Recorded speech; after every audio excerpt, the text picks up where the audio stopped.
Good afternoon and welcome to the Way to Wow Show. I'm your host, Kevin Bemmel, and we are here every Wednesday at 12:30 p.m. Pacific Time, 3:30 p.m. Eastern Time to talk about matters relating to careers, business, building a business, and financial planning and building wealth. So all of those fall into our remit, as we say. And I may look a little bit different today because I am back to standing up to do the show. So my broken foot feels healed enough that I can spend a little bit more time standing, which is healthier. And when I go to meetings, I see other people at their standing desks, Zoom meetings, and I feel like, oh gosh, you're being lazy. So stand up, Kevin. Anyway, so. Today, we're going to talk about financial literacy. So this is, I think, this has become a much bigger topic over the last 10 or 20 years. So I know that my daughter took a personal finance class this past semester. She's out of school starting this week.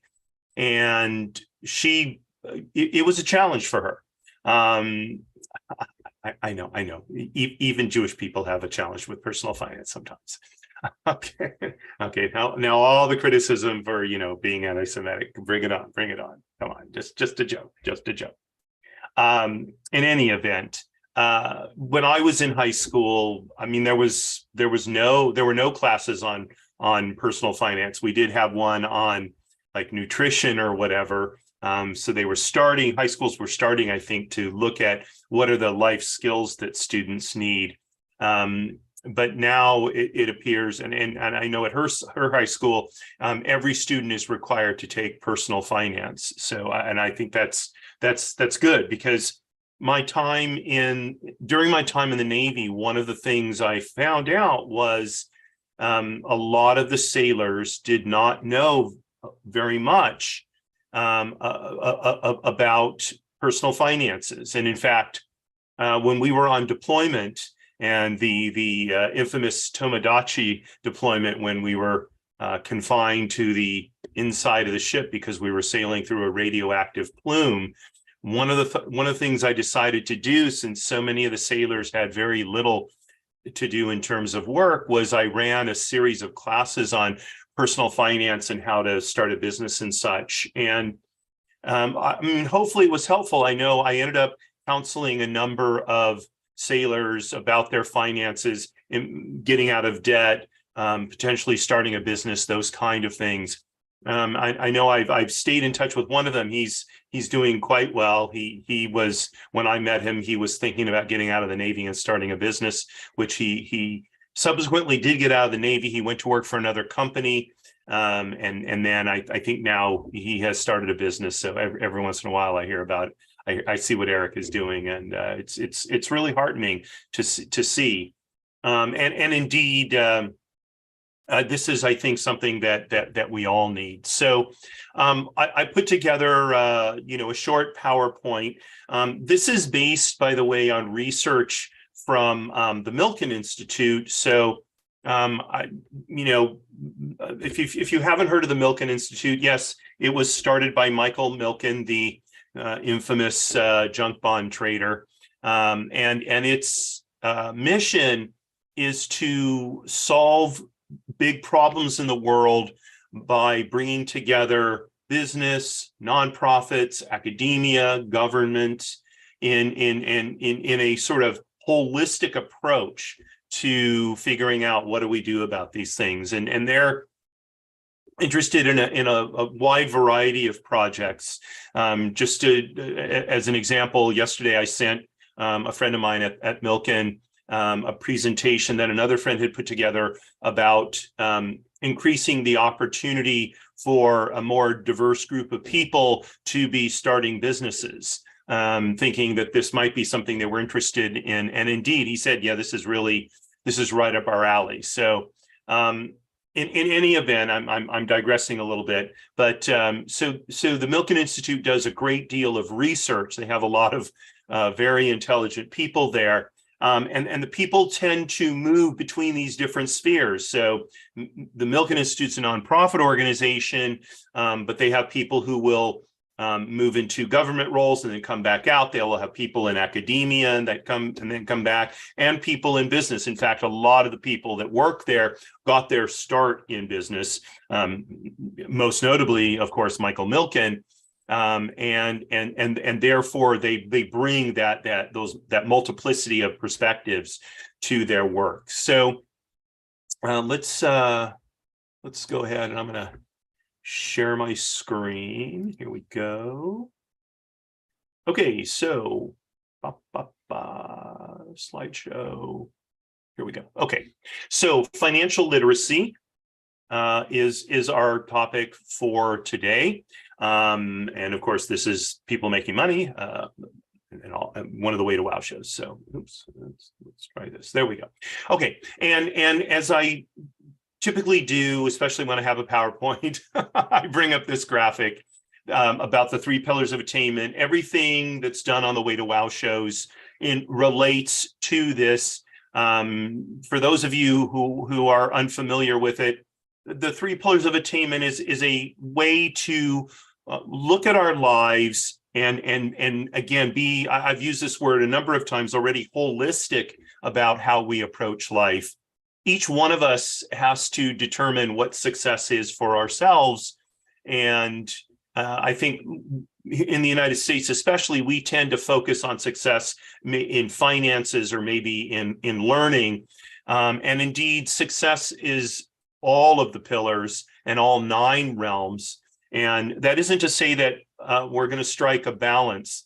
I've come to think that trying to achieve balance is a somewhat futile goal. I'm not even sure what balance is. I've talked about this before. I mean, is balance working, I don't know, 9 hours a day, 8 hours a day, and then learning 8 hours a day and playing 8 hours a day? So then when do we sleep and attend to our health issues? So, some of these things are going to take up a lot more time than others. Our dealing with our finances is, they're probably going to take up a lot more time than others, at least during our income earning years. If we're fortunate enough to be able to retire, so then maybe, play and learning will take up a lot more of our time going forward.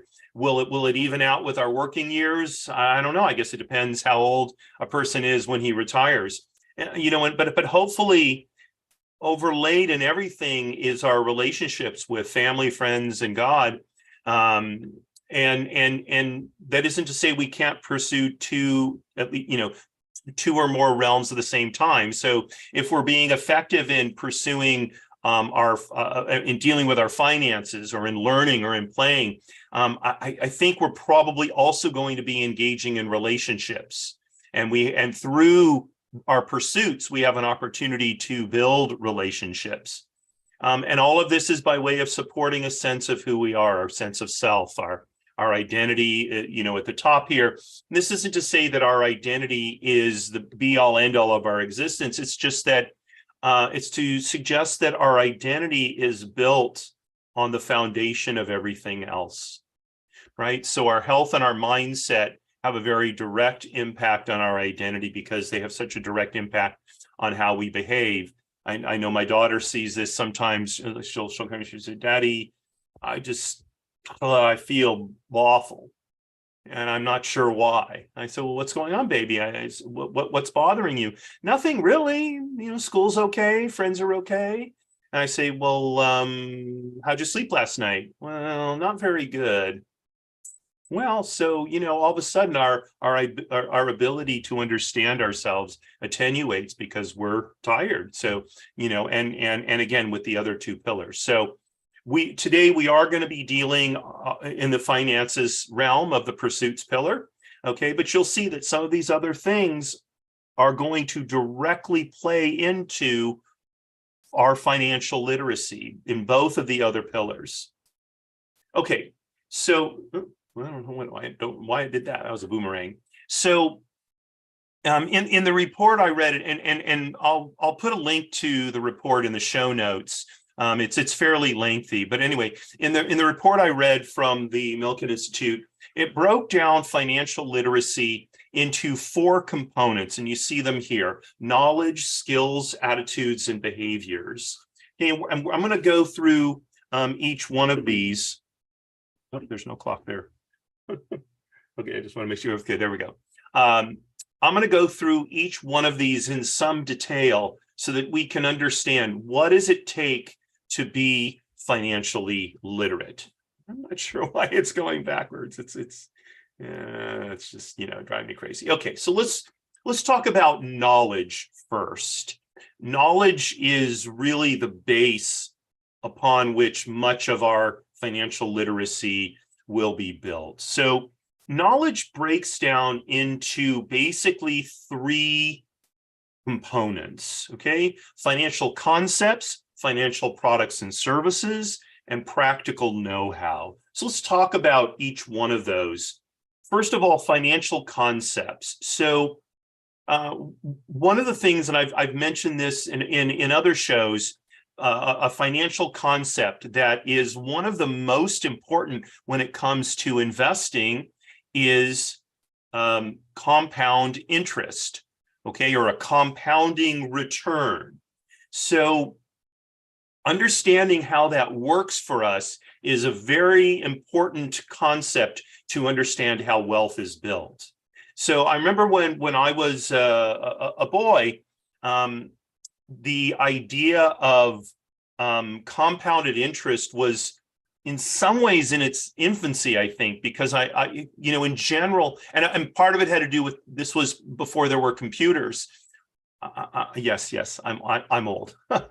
Computers existed, but in terms of their widespread adoption, that started around the time I was born, maybe a little bit before that. It started in nascency in the 50s, sort of post World War II. But it really started picking up steam into the 60s and 70s when computerization went from being very little to widely adopted. So most savings accounts were compounded monthly, meaning like if you had a $100 balance and you were getting 5% interest per year, okay, or let's make it 6% interest per year, because then I can do that in my head. So 6% interest per year is 0.5% a month, okay? So if you had $100 to start, after a month, you'd have $100 plus 0.5%, which is 50 cents, okay? So at the end of the first month, you'd have $100.50, okay? Now at the end of the second month, the interest would be compounded, meaning you didn't get another 50 cents worth of interest. You got 50 cents interest on the original $100, but you also got 50%. I'm sorry, you got 0.5% interest on the 50 cents, which would be like a quarter of a cent or something like that. And you say, well, who cares about that? That's so small. Yes, but over time it would build up. Okay, and so each month the interest would compound. So when I was a boy, so I remember for my bar mitzvah, it was pretty typical back then. I assume it still is now. I got a bunch of cash gifts, anything from $10 to $50, like $50. That was a lot. I mean, it was an unbelievable amount of money from my perspective. This would have been 1973. And there was a savings and loan kind of down the street from our house. I wish I could remember what it called. All I remember is they gave out banks that were shaped like a lantern. And I loved that bank. I had it on my desk and I, put coins in it and stuff. So that bank started advertising compounded daily interest, right? And that was a huge deal because instead of the interest compounding only once a month, it was going to compound every day, right? And the reality is, although $100 at the end of a month, you might have only maybe a penny's more interest or 2 cents more interest or something like that.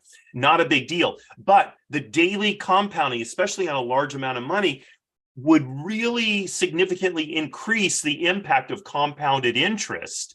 And it was the reason I'm bringing this up and spending a lot of time with it is that brought home to me just how important this concept of compound interest is, right? And then I remember sometime, I don't exactly know when, but they had continuously compounded interest. Wow. Even, I mean, I'm not sure what continuously compounded meant. It still seems to me there has to be some periodicity to the compounding. But in any event, it was better than even daily compounded interest. Now, of course, you never hear this talked about because with computers, they can just program the computer to compound the interest however, and on your way. And all banks do this. So it's not a competitive advantage to advertise how frequently the compounding is done. And in some ways that's a shame, because I think people as a result don't understand the power of compounding. Likewise, there's another financial concept called amortization.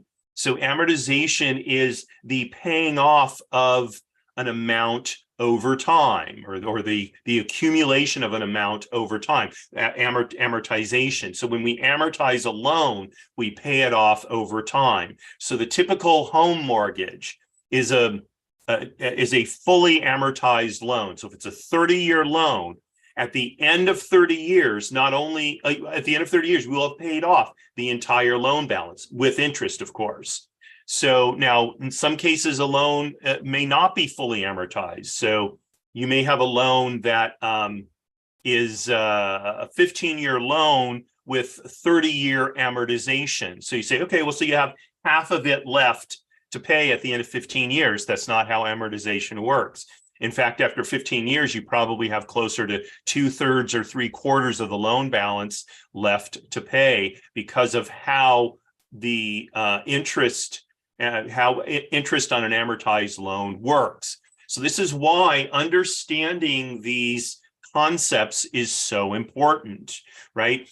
I was reading in the Wall Street Journal this morning about how many commercial loans are interest-free.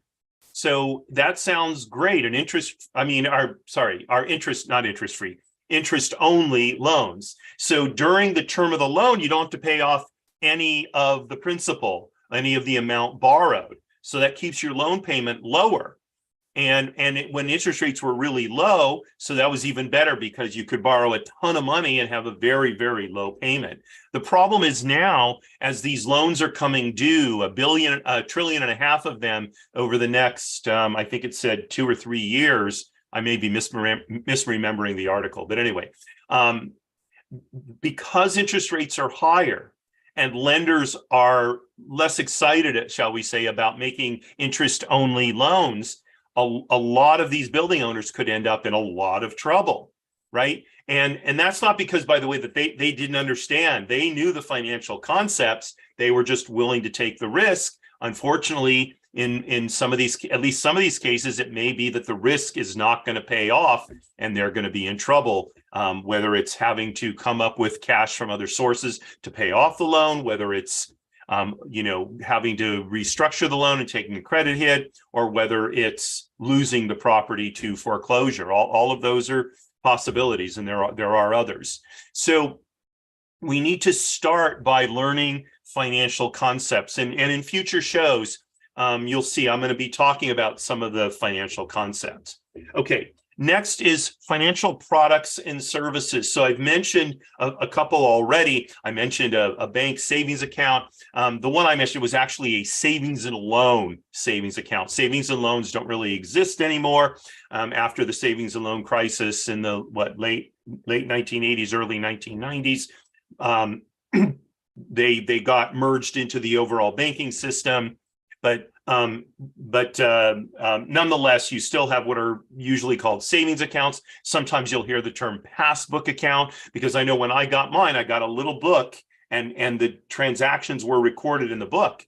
Because again, there weren't computers; it was all done manually. I loved that little book. I wish I still had it. Maybe I do somewhere in my archives that I've got filed away. But in any event, then you have things like CDs, money market accounts, mutual funds,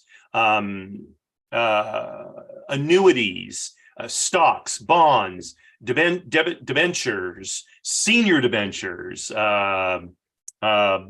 mezzanine financing, equity loans, second mortgages, first mortgages, the primary mortgage market, the secondary mortgage market. All of these, well, some of them are concepts, perhaps more than products and services. We could sort of, have a great discussion over some bourbon on that. But in any event, another crucial part of your knowledge is understanding all of these various, or maybe not all of them, that's probably not possible, but many of the financial products and services that are out there, especially the most common ones. So common ones that most people, really all people should know about, are things like mutual funds, life insurance, in particular term life insurance, health insurance, long-term care insurance, disability insurance, stocks, bonds, okay, and then loans like home mortgage, car loan, those kind of things, okay, and CDs, money markets. So, I've mentioned probably about a dozen financial products and services just then, and by the way, there are lots of others, and depending on your particular circumstances, your stage of life, what kind of income you have, you may need to get into more sophisticated or esoteric products, things like hedge funds, private equity, various things like that, exchange traded notes, exchange traded funds. Those have become very big in the last few years. So all of these services and products may make up an important part of your financial literacy, depending on where you are in life. And then finally, practical know-how. So it's one thing to know about products and services and concepts. It's another to be able to work with them. So if you are thinking about buying a house, can you figure out how much your payment would be based on the price of the house, how much cash you're putting down, the size of the loan terms? Now, these days you can go online and you can find, loan payment calculators, for example. But I would argue that it's important to understand what's going on behind that, program on that, it's on the internet, so that you really have a deep understanding of certain of these concepts, especially things like compounding and amortization. Those are two of the most fundamental financial concepts. And so I know the other day I was working on putting together a spreadsheet for a client, and I wanted to be able to track loan payments in a certain way for him. And, I actually couldn't find either an online loan payment computing program that would do it with the complexity that I needed, nor could I find tables that have the different, what are called loan constants in them, in order to be able to figure it out manually. So I had to go into my library and find my old loan constant books that I got, back when I started my career back in the early 1980s. I will say it was gratifying that I still knew how to use them. So it was kind of fun. And what was more fun is the client is younger than me, and so I had to explain to him what the different things were, because he'd done it on computers his whole life. So to do it manually, I did it in a spreadsheet, but manually in a spreadsheet, it was fun, talking about it and how things have changed. Okay, so that practical know-how is very important, and the more you can learn about how these concepts work in a practical way, aside from how they're done on a computer, the better off you'll be. Okay, let's go to the next one. All right, skills. So this plays into the practical know-how. So there's basically two categories of skills. One is using concepts, and the other is being able to do the math. So those are not the same things. It's most of us, by the time we're in late grade school, 4th, 5th, 6th grade, we can add, subtract, multiply, and divide. Okay, Although I'll be the first one to admit, somehow I never got taught how to do long division. So before I started school, my mother taught me how to add and subtract and multiply. I could do my multiplication tables, I think when I was in kindergarten, I want to say.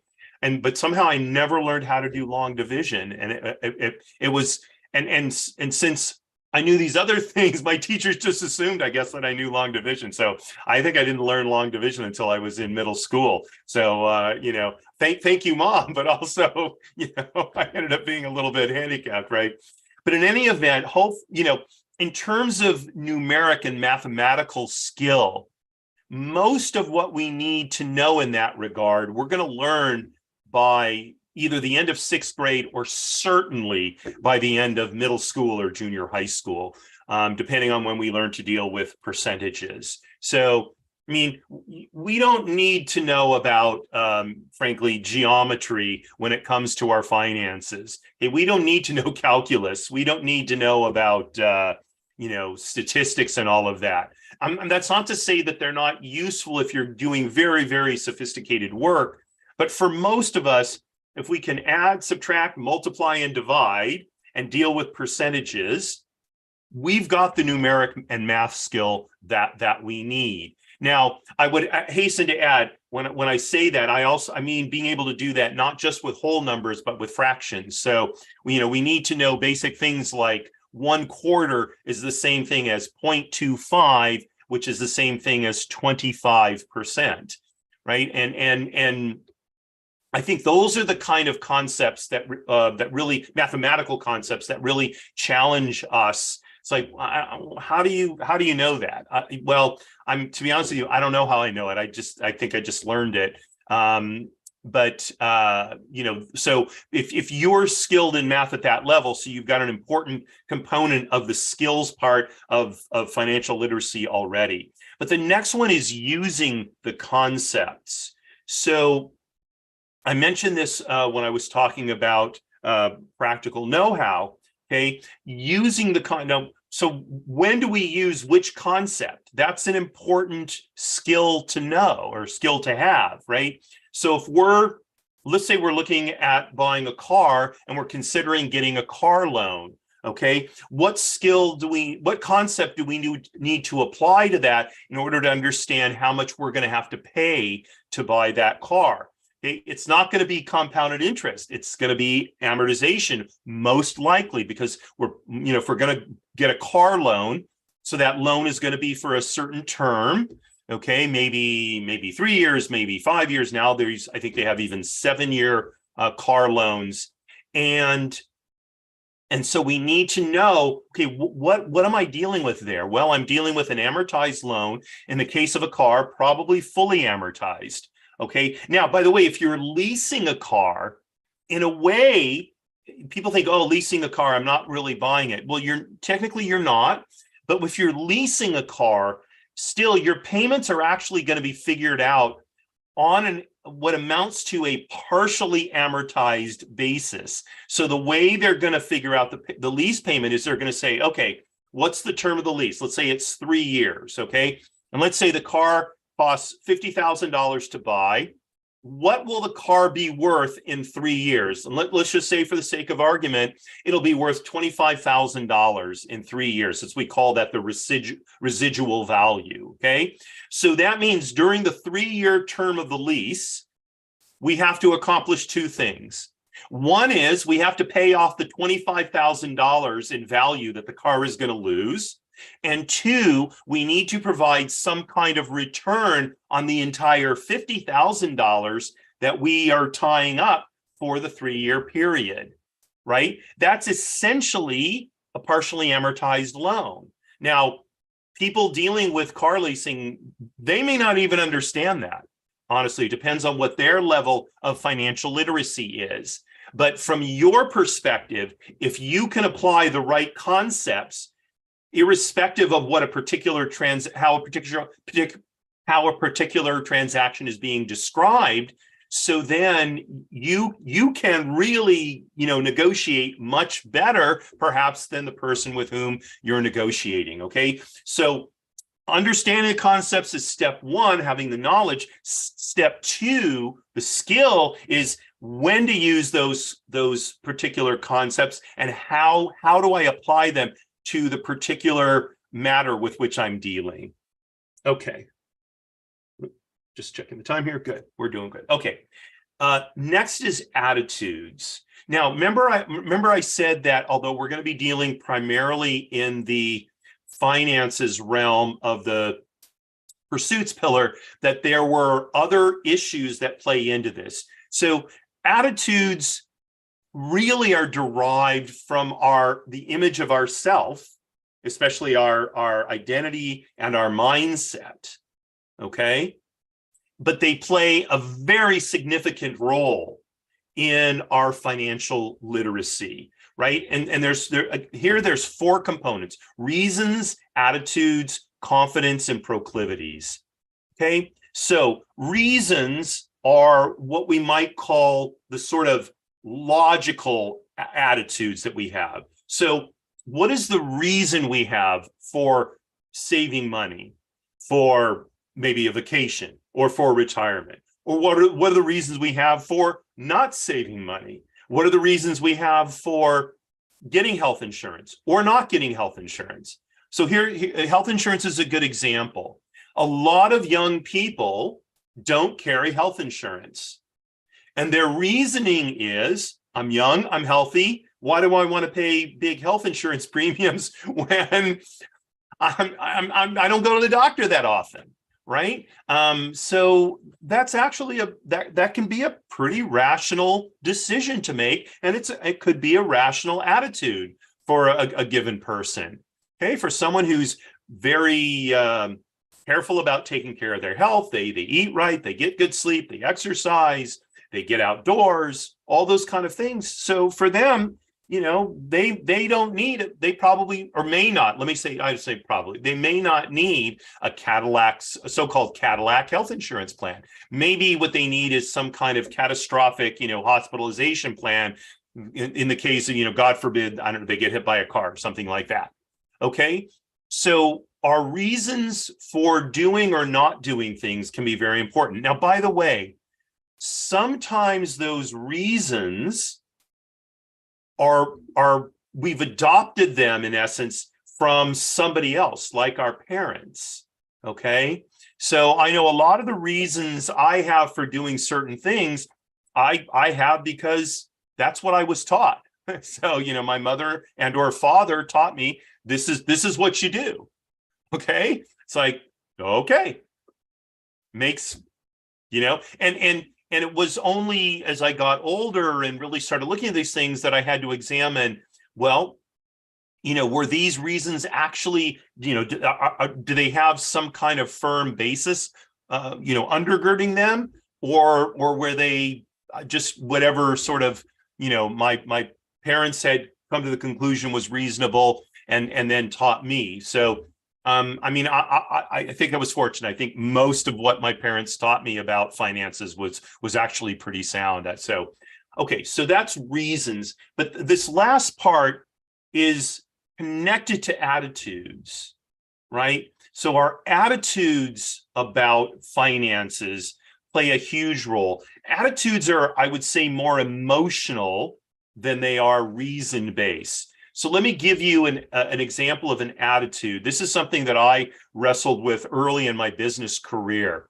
And this is one of the places, candidly, where I think my father, and to a lesser extent my mother, sort of guided me astray, if you will. So my father had a very serious distrust of wealthy people.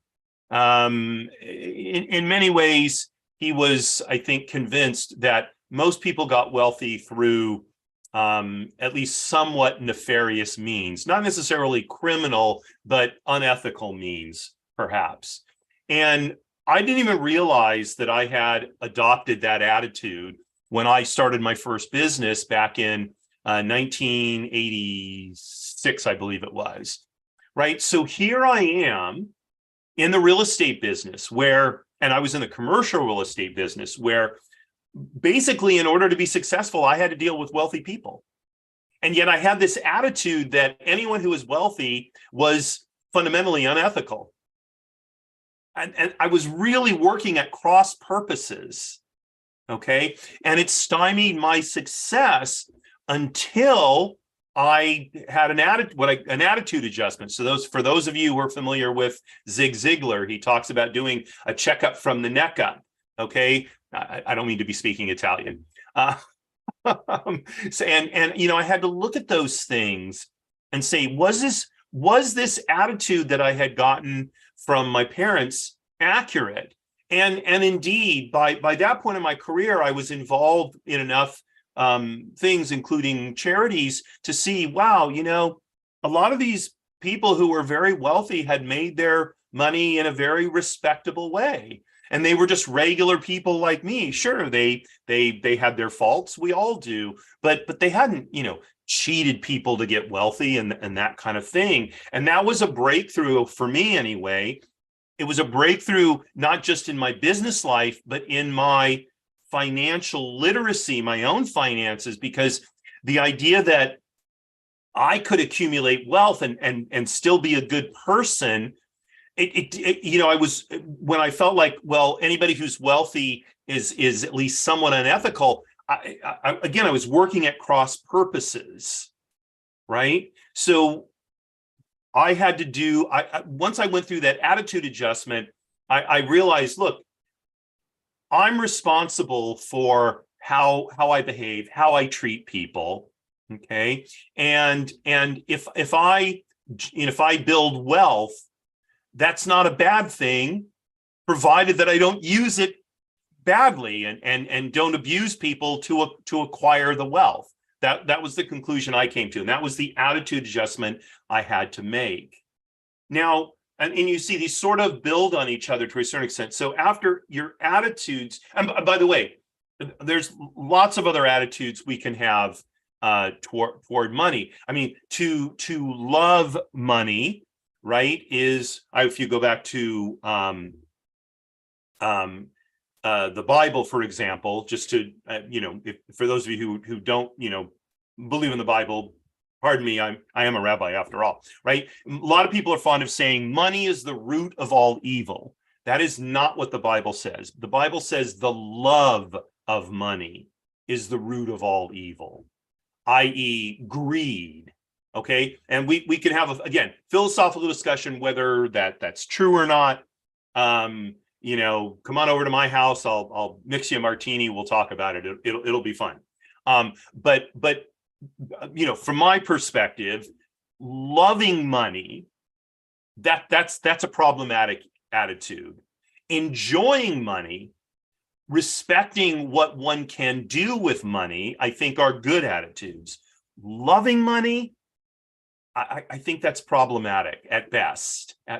Now, by the way, you could say, well, wait a minute, I have a 1832 coin that's just so cool and I just love it. Oh yeah, absolutely. I get that. I have stamps in my collection that are over 100 years old. I have coins in my collection that are over 100 years old, and I really do love looking at them and touching them and appreciating that this sort of artifact from so long ago, right? But that's not what I mean when I say loving money. I mean loving money to where it becomes an all-consuming desire in your life. I do think that is, like I said, at best problematic. Okay, so we need to examine our attitudes, and are those attitudes, are they, number one, are they in line with our values?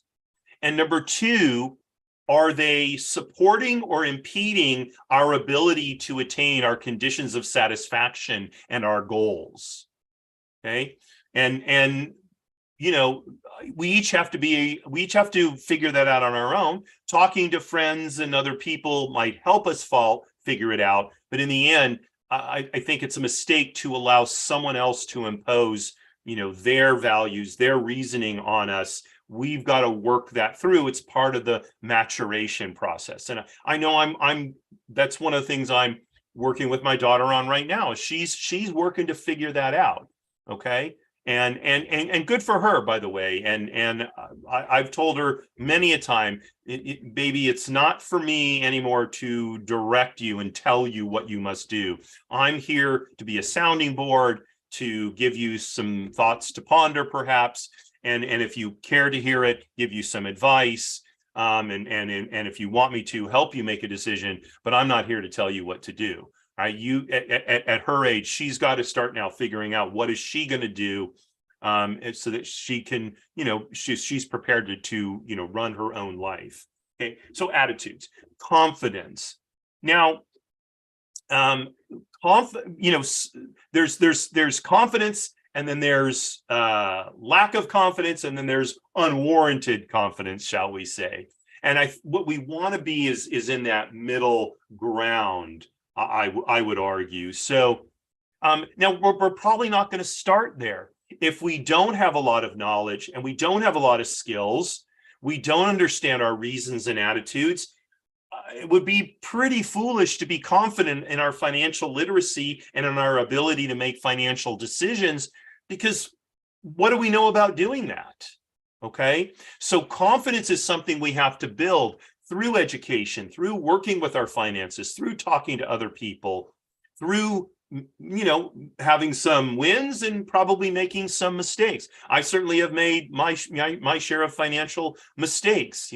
I've spoken about this adage before. My adage is, when I make a big financial mistake, I say to myself, okay, well, I just bought myself another semester or another year at the Wharton Business School, right? Look, that's how it goes. And we've got to do our best to recover from mistakes and appreciate the things that we do right.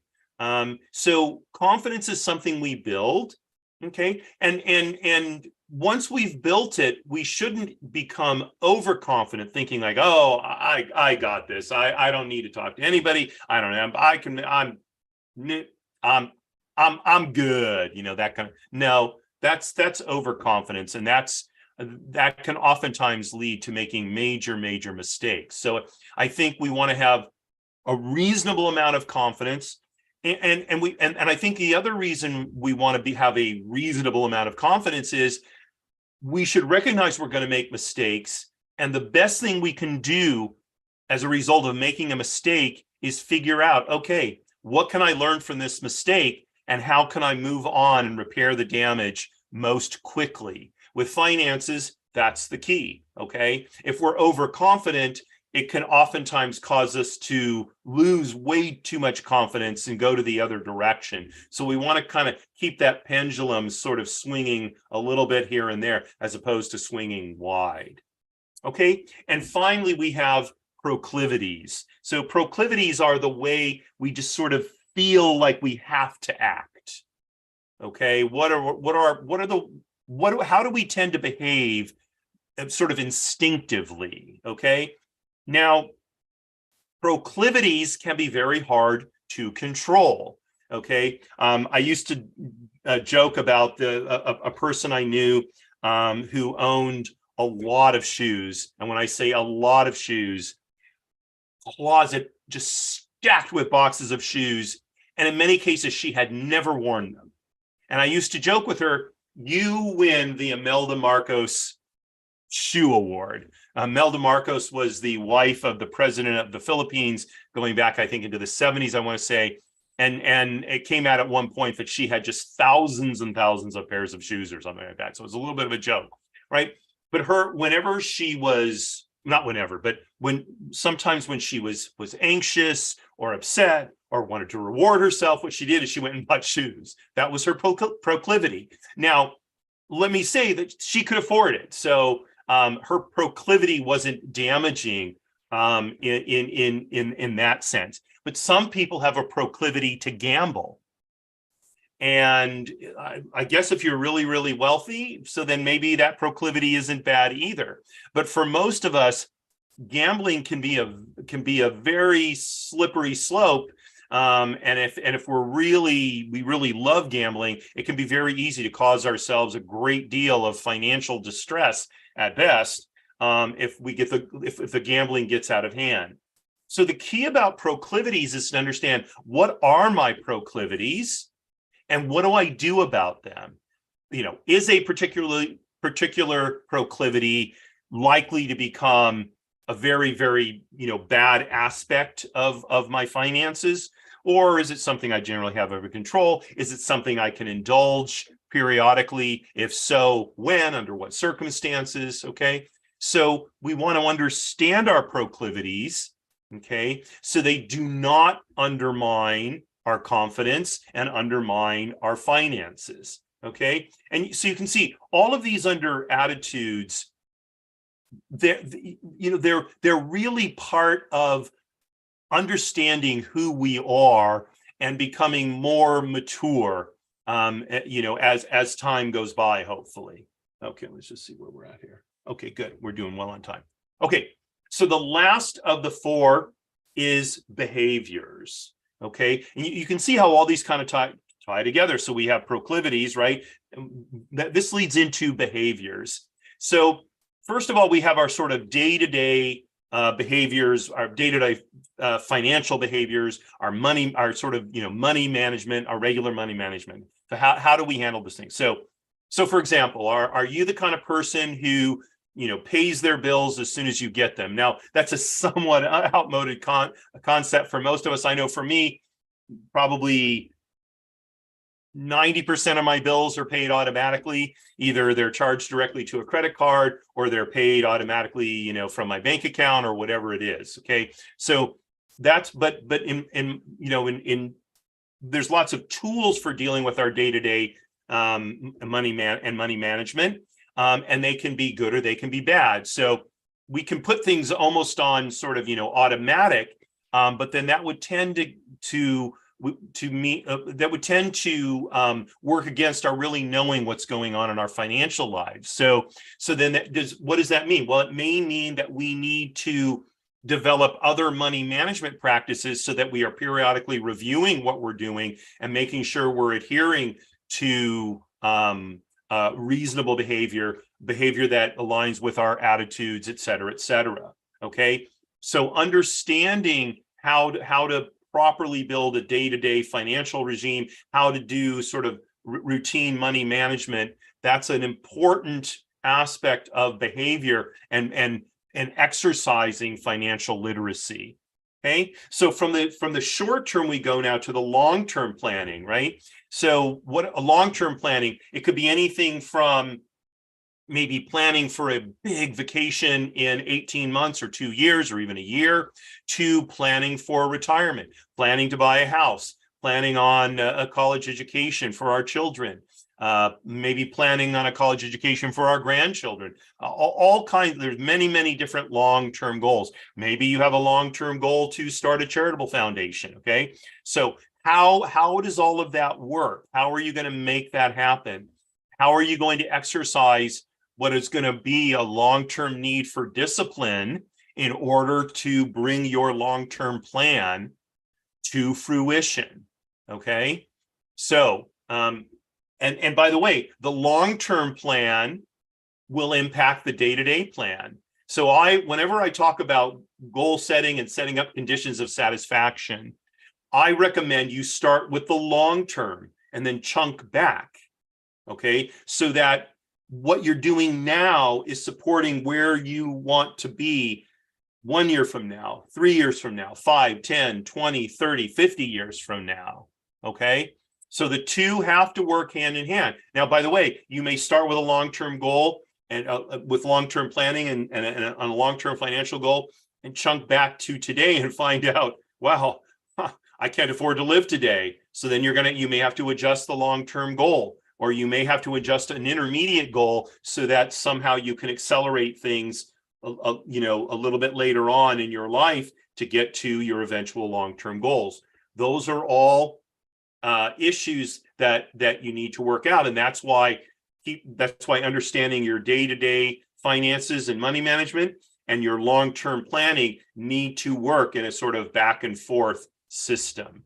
Okay, next is decision making. So how we make decisions will have an enormous impact on our finances. So if someone is very impulsive, okay, then they tend to buy things and then, in a short period of time, why did I buy that? Okay. So I'll just tell you what my philosophy is. If I see something I like but don't need, it's not a necessity like food, okay, I will not buy it right away. Okay. I'll think about it for at least a day or two. Do I really need this? Why do I want this? Why do I understand? Why do I want this? Is it really going to enhance my life? How is all of that going to work? And here's what I find is a lot of times I come to the conclusion, nah, actually, I can get along without it. I don't need it.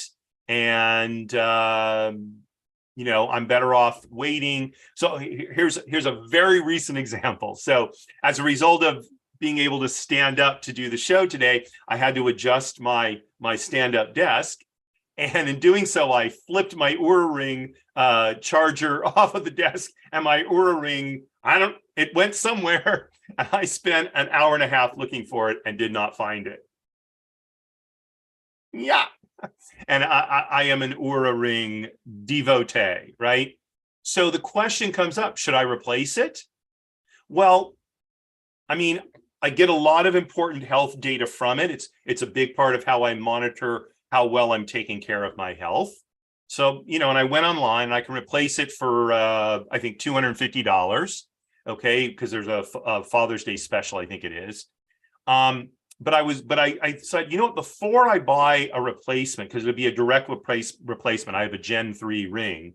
I said, well, I wonder if they're going to be coming out with a Gen 4 ring soon. And indeed, there was an article published last month talking about the Gen 4 ring, and it's supposedly going to be a huge upgrade from the Gen 3. So I concluded, well, I still have my Generation 2 ring. Maybe I'll use my Generation 2 ring for now. Maybe I'll end up finding my Gen 3 ring. And I'll wait. And if I don't find my Gen 3 ring by the time the Gen 4 rings come out, then I will buy a Gen 4 ring. Whereas typically I skip generations when it comes to technology. I don't get the next iPhone each time it comes out, or the next computer. I just don't do that. I wait usually for at least a couple of iterations before I replace technology. So, okay, so that's part of my decision-making process. Now, for married couples, this can be difficult because two people may have a very different way of making decisions, and it can cause a lot of conflict. So what I can tell you is I recommend highly, if you are not married, talk about how you're going to make financial decisions with your fiance or with, the person that you're considering making your fiance, to understand how is this going to work if we do get married. Okay. Are we going to have separate checking accounts when it comes to a big item like a house?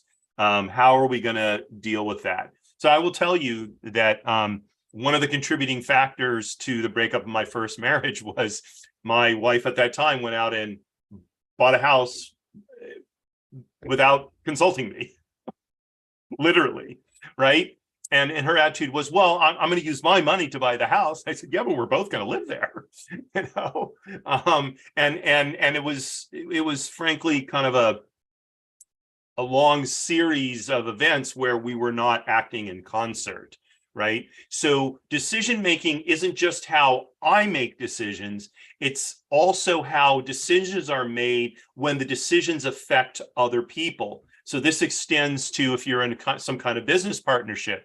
How are financial decisions going to be made? What are the tools you need to be able to make sound decisions?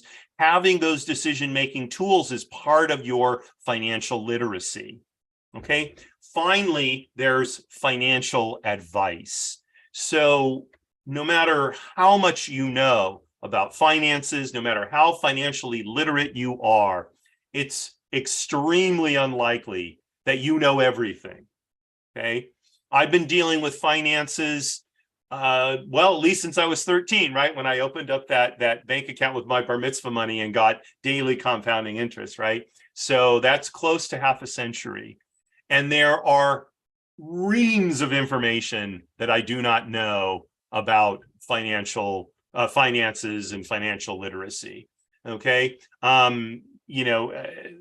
mean, I've taken a number of securities examinations recently, and I will tell you, like, questions about options, puts, and calls, they challenged me, right? And when I talked to my friend Michael, he's like, "Oh, come on, it's blah blah blah blah blah blah blah blah blah blah," and it's like, easy for you, difficult for me, right? So when it comes to financial advice, I think the key issue is understanding, what do I know and what are the limits of my knowledge, so that then I can go seek out advice.